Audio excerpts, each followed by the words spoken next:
Here she is, folks. Pay no mind to the mess in the back of the shop.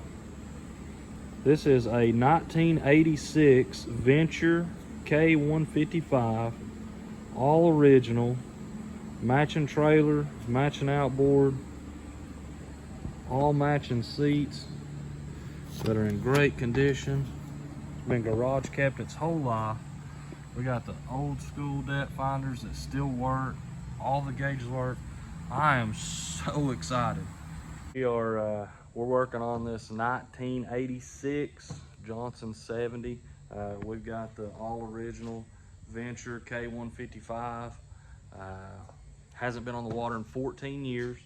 We've just got the carbs done. Got some new spark plugs in it. We've already tested compression, tested spark. Everything looks good. Carburetors were a little dirty. So what we're going to do now, before we try to fire this thing up, is we are going to bypass the VRO pump, the automatic oiler. It's supposed to pre-mix the oil 50 to 1 and put it into the engine. So we're going to bypass that because frankly I just don't trust them. So let me show you what we're going to be doing. So right here is the oil tank, factory from 1986, and where normally you just have a fuel line that goes in to the engine, on these VRO engines you've got an extra line right here that comes in, and that is the oil feed line. This here is the VRO pump. We want to bypass the oil portion of that. We're still going to use this as the fuel pump for the engine. We just don't want it to automatically mix the oil. So what we're going to do is bypass this, and I'm going to show you guys how to do that. All right, the first thing we're going to do is the oil line, not the fuel line, the oil line. We are going to cut this, and we're going to put a bolt in this and put a clamp on it, because this has been on here so long. If I try to pull this off, it's going to break that. So I don't want to break that. I just want to bypass this. So we're going to cut this and stick a bolt in it and either zip tie it or clamp it. All right, so let's get that done real quick. We're just going to cut this about half an inch to an inch away from that. Now be prepared, it may have a little bit of oil still left in it, but nothing too bad. So you can see we got this line cut from here to here, right? So now this oiler is disconnected from the engine. So this is the line that goes into the engine. This is the one that we want to plug. So, oh yeah, that'll work. And I've got just a basic water clamp here. Push that in there, and let's get this water clamp tightened up.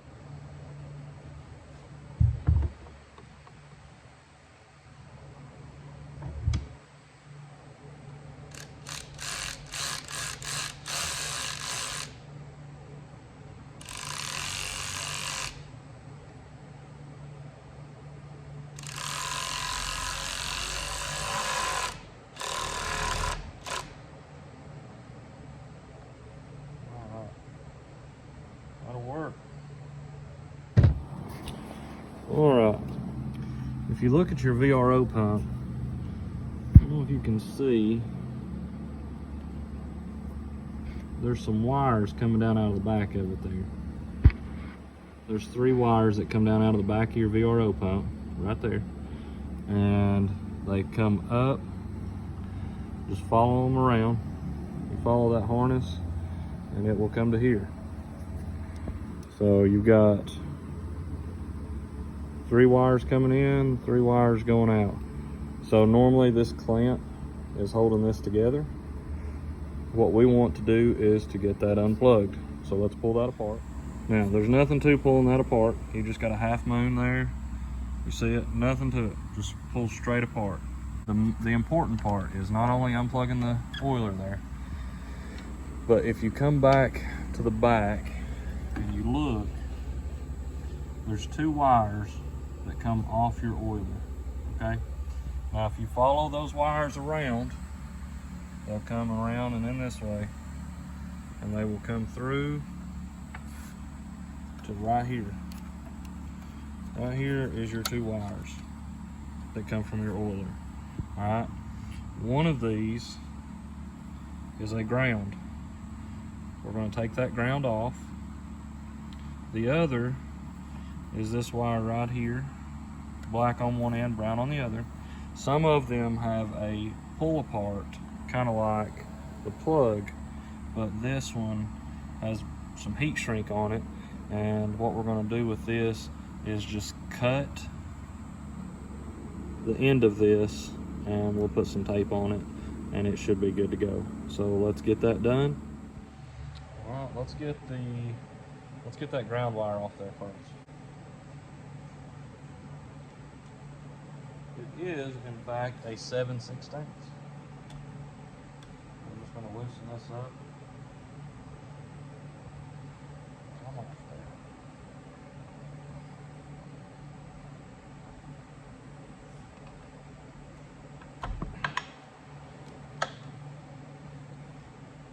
This also has the ground for the starter on there also.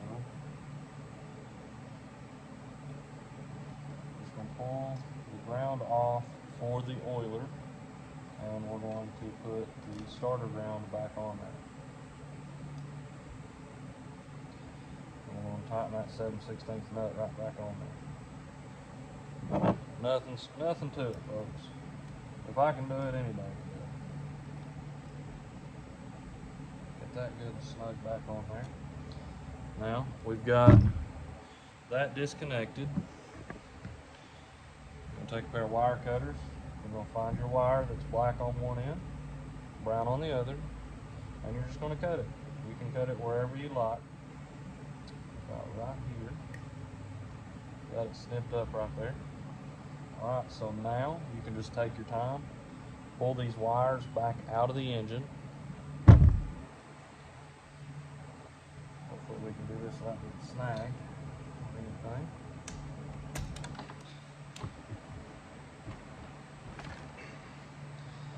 Alright, got those 2 wires out, and you'll just continue to pull those out.